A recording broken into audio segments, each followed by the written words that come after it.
There are some larger forces at play right now in financial markets, and one of them is what I would call at least active ETFs. You have your own BlackRock Flexible Income, BINC, B-I-N-C, I think, that we talked about when you first announced it on this program. How's it doing? So far, so good. I mean, I think we've beaten the aggregate index by, since inception, 800 basis points. So for fixed income, not equities, it's pretty good. It's pretty good. We're hanging in all right. I think we're up this year, in a market where rates have moved higher and all the indices, most of the indices are down. So I have no doubt that people are giving you money because you do a better job than other people do. So a lot of it's just on the merits.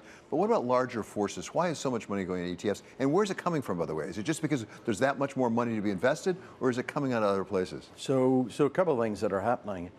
Now models have become, so financial advisors can create these models that can be very precise about where you invest. And gosh, I want to have X amount in yielding fixed income. I want to have X amount in this type of technology equities. Maybe I'll take some alternatives, use some private credit. But the ability to be precise around, I want active ETFs, then I just want exposure to an index. Like I use passive ETFs in my funds all the time. I want to get into high yield really quickly. I can get in through an ETF. I want to buy, the S&P through SPY. I want to do it really quickly. The marriage of active and passive has become really beneficial to financial advisors, people who want to build portfolios, and I just think that's going to grow. I think the whole moniker of it's an active ETF versus passive, I just think it's like, what is your mandate? What are you trying to achieve? And I just think that will continue to grow, and it's so handy for people. It's tax beneficial, and they can move quickly when they want to alter their portfolio. Another thing that is a phenomenon right now and is growing are the private markets, particularly private credit. We've had private equity for some time, but private credit has really been growing dramatically. What do you make of that? What's driving that right now? I mean, I think the biggest thing is, if you take, and I've said this before, there's 4,750 banks in the United States. And, when the dynamic, we kept rates low, we had a lot of funding, there were a lot of commercial real estate funding, and the local banks, regional banks, were having a tougher time. There's a dearth of lending to what would be the traditional lending market. So whether it's corporate credit, real estate, everybody says, oh my God, commercial real estate, I don't want to touch it. I don't want to touch office. Office is tricky. Much of the office real estate market is, but there are things in hospitality, things in logistics, multifamily financing. So what's happened is, because of the lending system today being, a lot of banks pulling back, have to build capital, it's created this opportunity to create, by the way, real yield, because of where the risk-free rate is. You can create double-digit yields with, when you think about, gosh, what do I want to get in equity?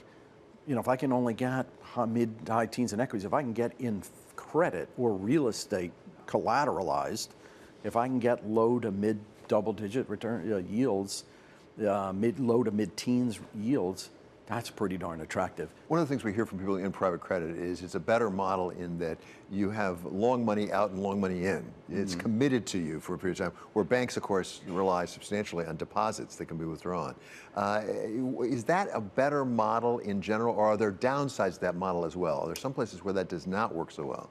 So listen, I mean, if you're the Federal Reserve and you're trying to manage velocity in the system and the lending dynamic, and more leaves the banking system, your toolkit becomes more imprecise in terms of how you manage that. So that is a tricky part of it.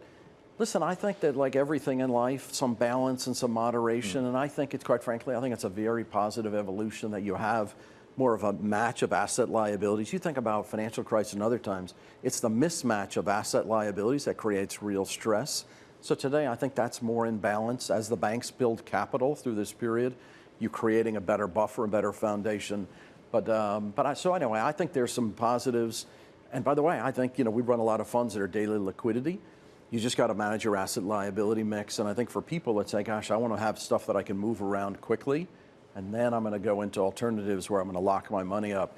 I think it's all about balance, and like my mom used to say, like everything in moderation is good. U.S. versus the rest of the world, Europe, Japan, Asia, things like that. Right now, U.S. seems to be the place everyone's going to as fast as they can.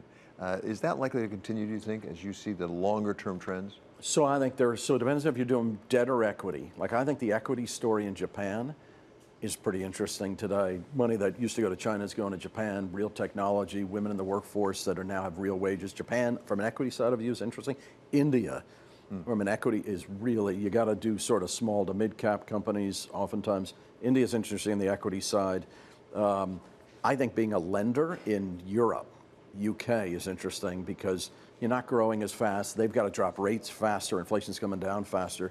So I like on the debt side being more in Europe, on the equity side being in some of these faster, what I always call the rivers, the fast rivers of cash flow. And I think the fastest river of cash flow in equities is in the US, full stop. Technology evolution is, I mean, what we're going through today. Everybody talks about AI. They don't talk about healthcare, biotech, you know, other parts of technology that are developing. Anyway, I still think in equity, the fastest river of cash flow is in the U.S. One last one. It's probably unfair. What's the biggest underpriced opportunity right now for an investor? Most underpriced opportunity. Listen, I mean, I think being boring in is okay today. Like I've been doing this 30-something years. I don't want to say the number. But today, building. I mean, you know, if you can build 6.5 to 7, like that is unbelievable. That we're not. You know, 2 years from now, people are going to say, remember, we got to buy European. As a dollar investor, you got to buy European investment grade credit at 5.5 to 6. Remember, we were lending them money at negative yields. Like that's pretty good. And then, listen, I think people underestimate how fast technology is changing. Like I think, you know, we could talk about, you know, the NVIDIAs, et cetera, incredibly impressive. But boy, there's so many secondary and tertiary impacts of what's happening there. Like it's an exciting time. I mean, this is really, we're watching commerce change, sort of like, you know, I've said it's like the internet bubble, except for it's not a bubble because there's cash flow attached to it. And so it's a pretty exciting time, I think.